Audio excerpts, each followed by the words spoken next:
easier for me to show you here. Okay, so have a stand.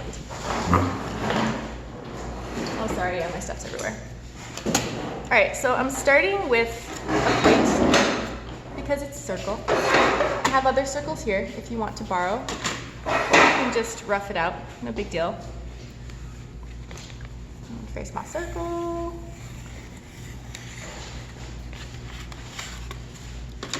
Yeah, for beautiful, so that actually worked out really well. Find the middle, split it in half, and then eyeball the thirds. I mean, you don't have to use a protractor, really. Just, they don't have to be perfect.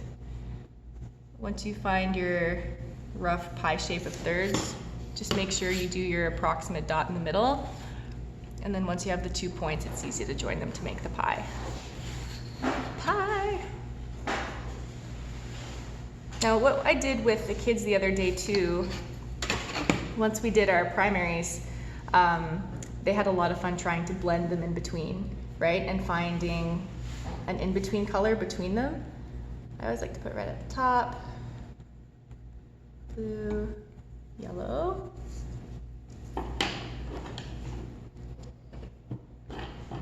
And it's as simple as that. We fill them out, and everyone's base colors will probably look a little different depending on what brand of paint you're using. Yeah, it's not crazy complicated, but it's really good practice once we get into the actual mixing. And I would like to do the white added in the middle to see what each color. Now that I saw that Cindy's color wheel, I'm like, oh, okay, maybe I should get one, or at least make something like it. Because sometimes some colors don't come alive until you add white, and this is especially true with oil paints. The pigment is so intense that it doesn't even really, some colors, they look black, like they perpetually look black until, like I have some in here. So like all these blues look almost the same, and then you add white and then you can kind of see their true nature. And that sometimes applies to acrylics as well, but it definitely changes kind of the shape, the color shape, the tone, for sure. I think I'm using, well, primary blue here. So any kind of blue works, but the kind of thing that it's going to affect, like if you have a ton of blues and you don't know which one to choose, pick one that is closest to a primary blue, and that just means it's not heavy on either the warm or the cool side. So when we talk about warm and cool colors, typically it's easier to think about it in terms of temperature, like red is fire, fire is warm, you know? So the warmer colors tend to be on one side of the wheel, the side with the red and the orange and the yellow, and cooler colors are on the opposite side, so blues and purples and greens. Some of them, you can warm them up or cool them down by adding their complementaries to them, which we'll do when we're gonna do some color matching. So just make sure your brush is like super clean between doing them, or just use another brush entirely if you're not super confident that it's clean. You see, even mine has a little bit of, oh no, we're good. My yellow is super transparent. Am I gonna get my head in there? Probably. Yeah, I was recording these after at my desk to show. So I redid I redid a few of them. I redid the techniques page, and I redid the black and whites, and I'm just like, this is ridiculous. I'm gonna have like 10 different grayscales by the end of quarter while we do it now, and as long as you guys can still see okay. If everyone can still see okay. Is that a brush cleaner that you're using? That little foamy, whatever that is? It's a sponge. Okay. You can use anything really. It was just the closest. Very Rubber fancy. or something. I was like, What is that? I found this in the bathroom of the studio at my studio, and I was just like, oh, that's kind of handy. as a reminder, when you're mixing green, the yellow is super, super weak, okay? So generally we will start with the lighter color, like I was saying a couple weeks ago or last week or whatever. Start with your lighter color and then be very, very like dot on the blue, you know, and it'll start changing right away.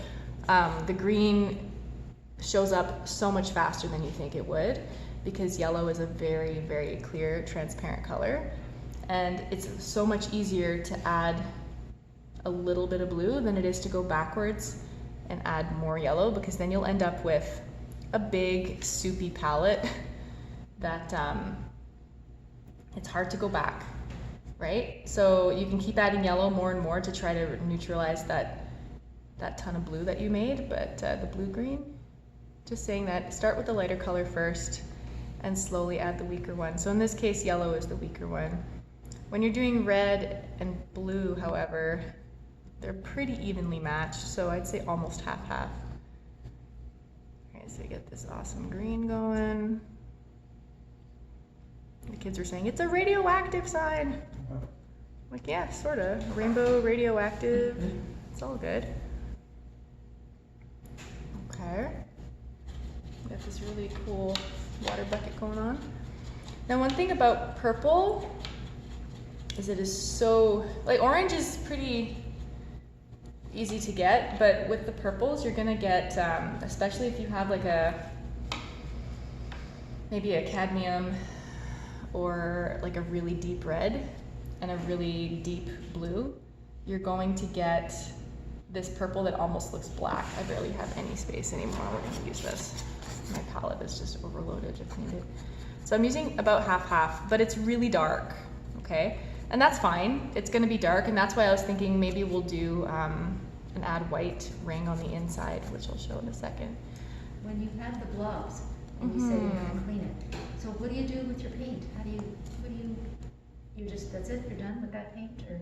Oh, when I toss this palette? Yeah. Yeah? Yeah, I try to reuse whatever I can, but sometimes it just doesn't, it doesn't matter. I mean, that's why I say slowly add your colors to get the ones you want, because otherwise, like, especially, this is really blue heavy, especially when I'm teaching kids, to get a new color, they will just add more of the opposite one and add more instead of starting a new swatch. It's more practical to, if your color is just not cooperating and you're just having a hard time, start a new swatch. Don't murder the current one to the point that it gets bigger. It's like more and more of the color you don't want, you know? So at that point, clean your brush, clean your palette if you need to, start over. It's not worth fighting. You will just end up wasting a lot of paint. Let's see how it takes incredible amounts of white or whatever, lighter colors sometimes to bring it down even just a little bit. like an impractical amount. Yeah, that was what happened too. Exactly. Oh my gosh, have I ever? Yeah, it's a losing battle. Just start over. So would you say for the purple, you said that the yellow one was the weaker one. Is the red the weaker one when you're making purple, or you said it was pretty much 50-50? I am using a, this primary red is half, like if you look here, it's got the square that's half full. Yeah. And I did briefly describe, I can't remember if it was last week or the week before, what the squares mean. So the squares are an indicator of how opaque it is. So this is a semi-opaque red. That means that it's not as strong as a fully opaque red. It means it has less pigment and more binder. So it's almost as if it has some medium in it. So when you mix it with something, it'll be weaker. So it's the same case with the yellow. The yellow is probably fully transparent. No, it's not, but whatever. Whatever, everything's gonna prove me wrong, it doesn't matter. In this case, the red is weaker, for sure, yeah. And like, it's one of those things where you'll see it happen live, and you're just gonna have to deal with it. So do a small swatch first. Like I know in this case, yellow and red, that red is stronger, so I wanna do a bunch of yellow first, and then a dot of red, because orange shows up pretty quickly in this case. pretty basic. And then I'm just gonna, oh my God, it's on blue in there. I'll touch it up later. No, I won't. I say that. You guys will do better. Yeah, so once the outer circle is done, we can get fancy and see what these colors look like when you add a bit of white, and then you have a nice reference of at least the basic primaries right here and what your paints do. It's silly for me to like say go buy a color wheel. It's not, you should have one, yes, but that's, I mean, it's different when you're using your paints now today, right? So this is a good reference before we even start. Well, I say, okay, well, I'm looking at this roller skate, right? I'm gonna see, okay, where does it fall? Like, where is this orange? Is it closer to red? Is it closer to yellow? Is it somewhere in between? And you're gonna have to rough it because whatever colors they used might not be the exact same primaries that you're using, right? So it's gonna be an estimation, you know, but you sure know that it'll be closer on the warm side than the cool side. But it's good to know what your colors are capable of doing and not getting too frustrated if you can't mix the exact same color, because not all paints are the same. And that's when you get into having 6 different shades of yellow in your collection, you know? You might say, well, this yellow is a bit warmer. Like this yellow here is almost a green tinge, right? And I'm looking at it, and we'll do some matching in a second, but like, I wouldn't say that it's going to be impossible to get the exact shade, but sometimes it might be very difficult to get the exact shade, right? Because it depends on the type of primary that you're using. Well, my swatches are a mess, but I'm gonna grab some white and see what it does when I add it to the orange that I just made. It makes it creamier, it makes it a little more opaque, because white is super opaque. So after you do your outer layers, try to keep some of your swatches. I think I killed most of mine, but that's okay. And then we're going to add kind of like a mini wheel inside. Okay? I'm only gonna do one. I'll let you guys get started. I don't want to, now that I've finished the wheel. So do a layer of, yes, an inner circle with the white added. Okay? I'm gonna continue doing mine so that I have a complete video. But if you have any questions, please do ask. Oh yeah, I have these 2 circles, depending on how big your journal is. You can also just eyeball it. It doesn't have to be a perfect circle. That will make me too big. Oh, it's not perfect. Try this. Yeah,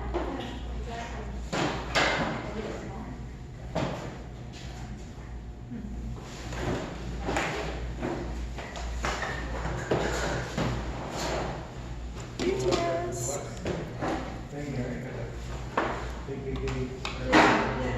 Sometimes it's handy that way.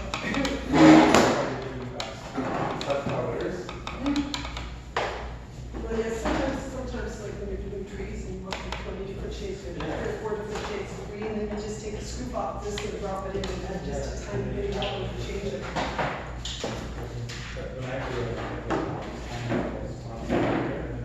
Yeah. See, look how nice, much nicer this purple is once I add white. Isn't it gorgeous? It's like so much more purple. It makes such a big difference adding a bit of white. Did you want a circle? Yeah, this is too big. Yeah, That's too everything's big. Do you want to try mine? Just don't let it touch the, yeah. Go ahead. You could even use the bottom of this a circle. This might work. The bottom of my bubble gum.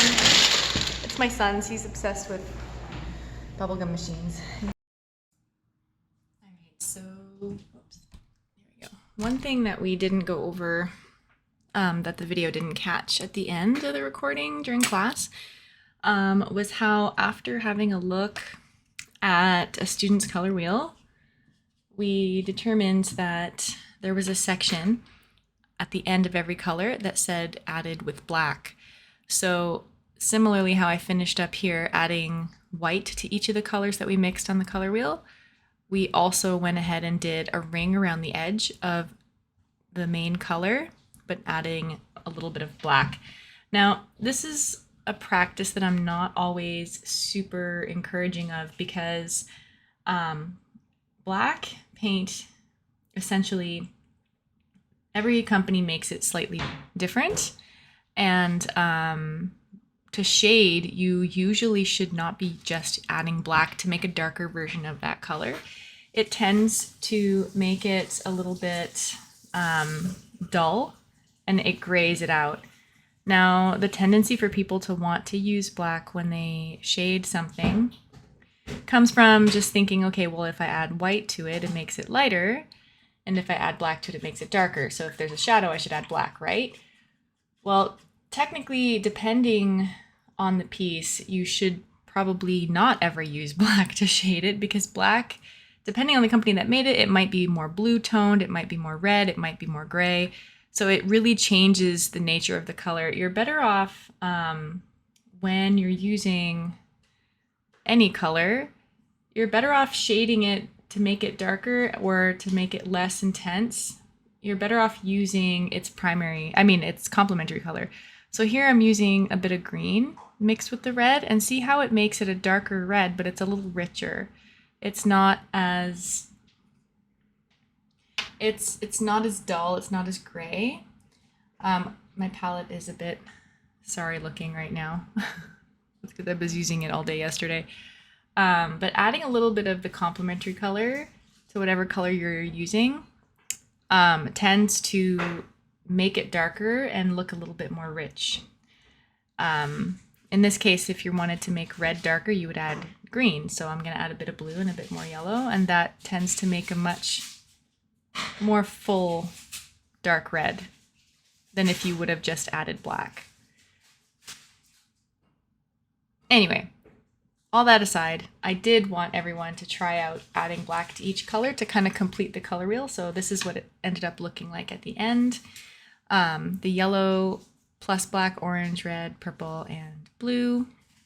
And then after we did the color wheel, we went about to do some color matching. But I think I might make that a separate video just because it's a bit of a different practice. Color matching is it's a bit different than just this isolated exercise, which I think everyone should do at least once. Make a color wheel, add white, add black, play around with the colors, see what you get with the primaries that you have.